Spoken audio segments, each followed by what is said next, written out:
What's going on, everybody? Steve here, Rake and Profit over at rakeandprofit.com, coming back to you with another live video. We are over here in the parking lot of LA Fitness in my car again. And a lot of people always ask, Steve, why are you always recording videos in the car? And for me, I connect so much with music, and when I'm just out and about in my everyday life, like that's when I come up with ideas of things that I want to talk about, or I'm like reading my comments when I'm kind of parked. So you know, a lot of people try to be perfectionists, and they've got to have the camera angle perfect and editing and the perfect light. For me, it's all about adding value and coming to you guys with straight up just content when I feel it, like I'm passionate about it. So I was actually going through the comments, and I had read a comment, and somebody asked a question. They said, Steve, are thrift stores ever going to stop raising prices? And I thought this would be a fantastic topic to talk about today. Just because, you know, over the last couple of years, especially over the last 5 years, 6 years since I started, if you were to look at the prices on a graph, and maybe they were down here, they started at maybe 99 cents for a shirt. It's just been steadily going up and up and up. And a lot of people are always wondering, you know, are these thrift stores ever going to stop raising the prices? So before I get in, I want to shout some people out, and I also want to put a question out there to Jake, to Eric, to Mr. P, to Christina and Martin, to Julie, to Eric, everybody watching. Let me know right now, do you think thrift stores are ever going to stop raising prices? Yes or no? Let me know. What do you think? Do you think they're ever going to stop raising prices? There's a lot of people who are getting started with an eBay business, with an Amazon business. Maybe they're selling on different platforms such as Etsy, right? Poshmark. Been seeing a lot of Poshmark commercials coming on the television lately. Are thrift stores ever going to stop raising prices, right? That's the question. One of the best ways to find inventory to resell on these platforms I mentioned are thrift stores, Goodwills, Savers, Value Village. There's mom and pop thrift stores, which are some of the best thrift stores to go to, right? These are the ones that most people don't know of. They're not these franchised corporate thrift stores. I love those little hole-in-the-wall thrift stores. Mike Nunez is saying, no, hell no. Simple Modern Man says, probably not. We need to work smarter and scoop up what they miss the value on. That's a great comment that I actually want to touch on a little bit. And that's the key, right? The key as a reseller isn't to always find like the most inventory. Like, yeah, you want to find as much inventory as you can, but it's like you can't go out there and have a goal of finding like 50 items a day. Your goal is to be as educated as you possibly can and on as many niches as you possibly can over time. At first, I would focus on a single niche like clothing or shoes, but over time, you want to learn as much as you can so you could start to pick up, I don't want to say the scraps, right? Because sometimes those scraps are big and make you hundreds of dollars, but you want to have the knowledge to see the things that fall through the cracks that the people and the employees at the thrift stores miss out on.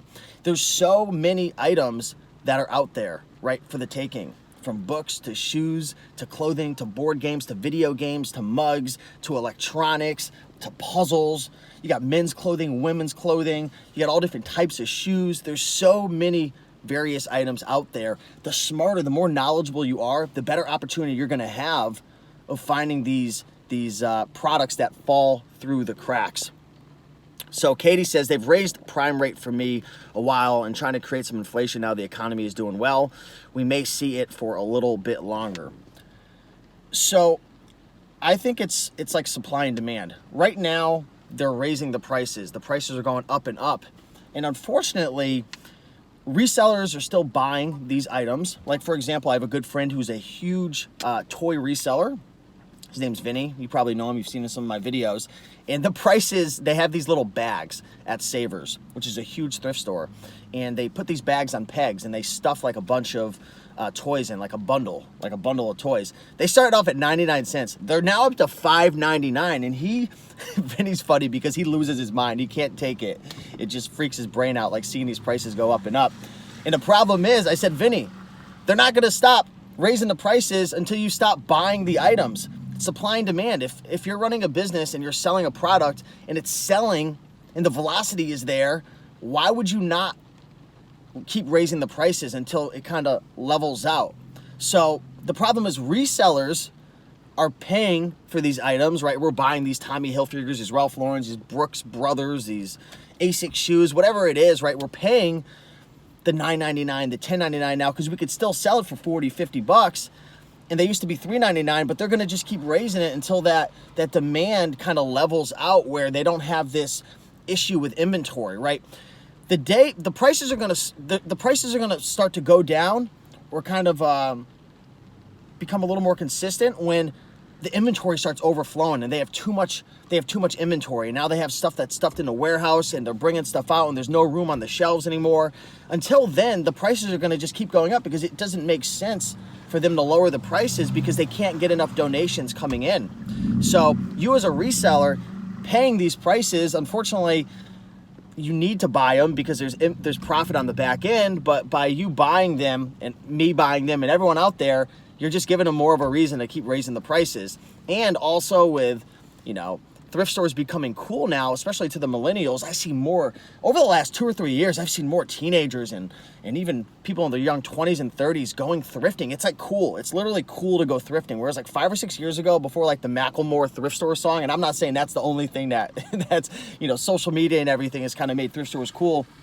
But you didn't see all these kids and parents shopping at thrift stores. That could be a combination of it just being trendy or people trying to save money and be more thrifty, so on and so forth. But it's literally cool to go to the thrift store now, where if you went to the thrift store 5, 7, 8 years ago, man, if you told one of your friends, like we got Christina and Martin, we got some young guys and gals in the house, what would your friends say if you said you went thrifting 5, 7, 8 years ago? You'd be made fun of. It's cool now.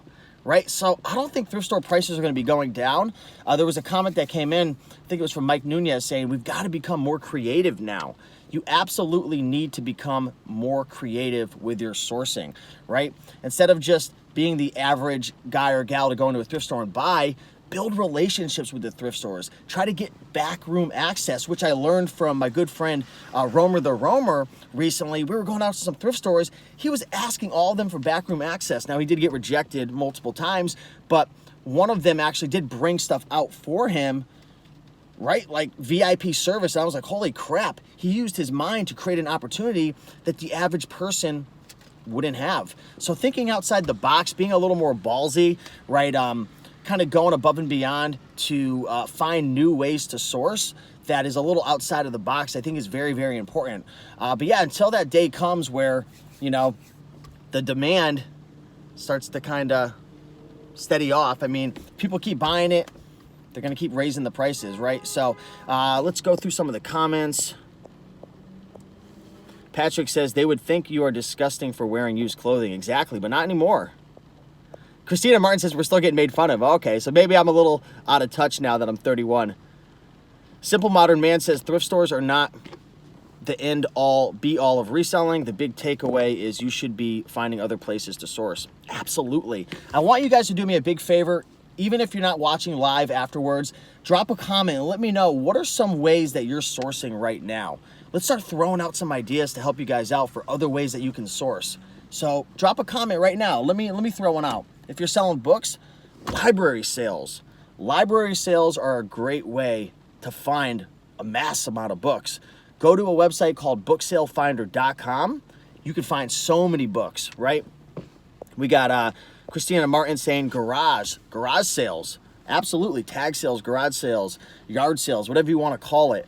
I crushed it yesterday. I went to, I was actually just driving and I ran across a church sale, which is the same thing as like a garage sale essentially. And I went in there, and the funny thing is the church sale was running on Friday and Saturday. And I had this limiting belief that like hit me, and this will hit you sometimes. Oh, don't go in because it was open Friday. All the good stuff's taken. And this is where experience comes in. You've got to train yourself to be positive and say, you want to know what? I've got specialized knowledge. I've been in this game for a while. I don't care if 20 resellers went through. I know I'm going to find a way to make some money. It's not always the case, but I had that positive mindset, and I didn't let that limiting belief hit me and not go in. I walked in anyways, even though this church sale was open on Friday. And yesterday was Saturday. I walked in.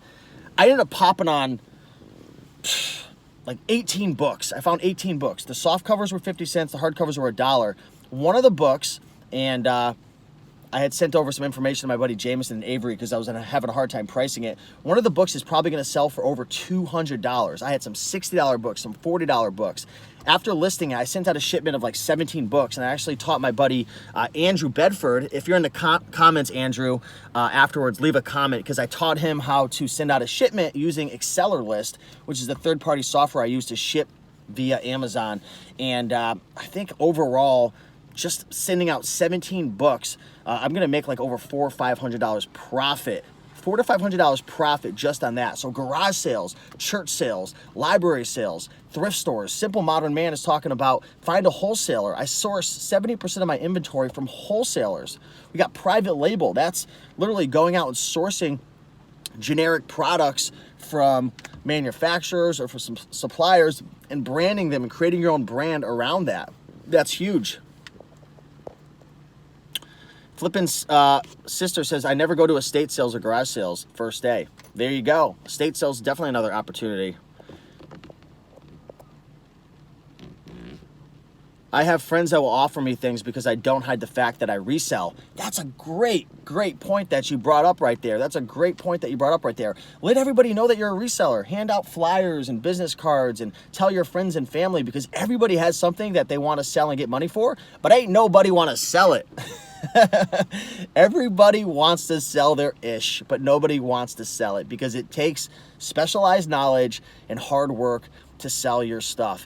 And we as resellers, we have that knowledge. We understand how to take a product and bring it to the end user through using these platforms like eBay and Amazon and Etsy and Poshmark, right? We have that knowledge to be able to get top dollar for those products. We have the knowledge to take great pictures and keyword research to be able to hack the algorithm to get our, our listings up at the top so people see it. And, we know how to create great descriptions, and we know how to provide great customer service, and we know how to ship items. A lot of people don't know how to ship. Yeah, Hunter Back says, what's going on? Man, we are talking about the opportunity right now. Even though thrift store prices are going up, huge opportunity. What's up, Adam's Exploits? If it was easy, it wouldn't be called work. There you go. Everybody wants to sell their stuff, but nobody wants to sell it. I feel like that's a great t-shirt that I want to start wearing. We got top 10 archive scriptwriter in the house saying, first time watching you live, just started my eBay store back up, 19 listens so far, starting small and scaling. Yeah, when you're first getting started, brother, you got to start small, because you're going to have those listing limitations, and you're also going to, you're just going to have to get those limitations raised based on how many listings you can list and the overall amount that you can list. Plus, you got to learn the process. So great to have you here. But I think that's pretty much all I've got for you. Our thrift store price is ever going to stop going up. I probably don't see them stopping for the next couple of years. They're probably going to keep increasing in price, but don't let that stop you. Don't let that stop you, because there's still products that are going to fall through the cracks that you're going to be able to find and resell. Some of these items that I talk about and I teach, and things that you've learned, these things sell for 50, 80, 100, 150 bucks. I don't care if you raise the price to 20 bucks. There's still money to be made. Also, with the prices increasing, it's turning a lot of people off who don't have that capital. So if you're able to manage your finances and you have a couple $1,000, $5,000, $10,000, especially if even if you have like 500 to 1,000 bucks, which most people don't, you're still in a great position to make some money reselling. So, I don't mind the prices going up. It's going to discourage a lot of people, but I feel like the opportunity is still there. And there's so many opportunities out there outside of thrift stores. Hunter's talking about buying Gaylords of books. Yeah, my good friend Romer the Roamer buys them. Also, my friend Greg Murphy buys them. Just check out my YouTube channel. I've talked a lot about that in one of my Greg Murphy videos about buying Gaylords and whatnot. But definitely an opportunity there if you've got the manpower to be able to process Gaylords, which are like huge. I think it's like a ton of books or something. I'm not sure, but it's a lot of books. You can get them from recyclers, different wholesale companies, liquidation companies, and whatnot. Awesome, Andrew. I'm glad you needed this video. Definitely, we all need this video every now and then. So that's why I make videos in the car. I come up with these ideas, and I'm just like, I got to put it out there. So hopefully this video added value to your life. If you guys enjoyed this video, do me a big favor and smash that like button down below.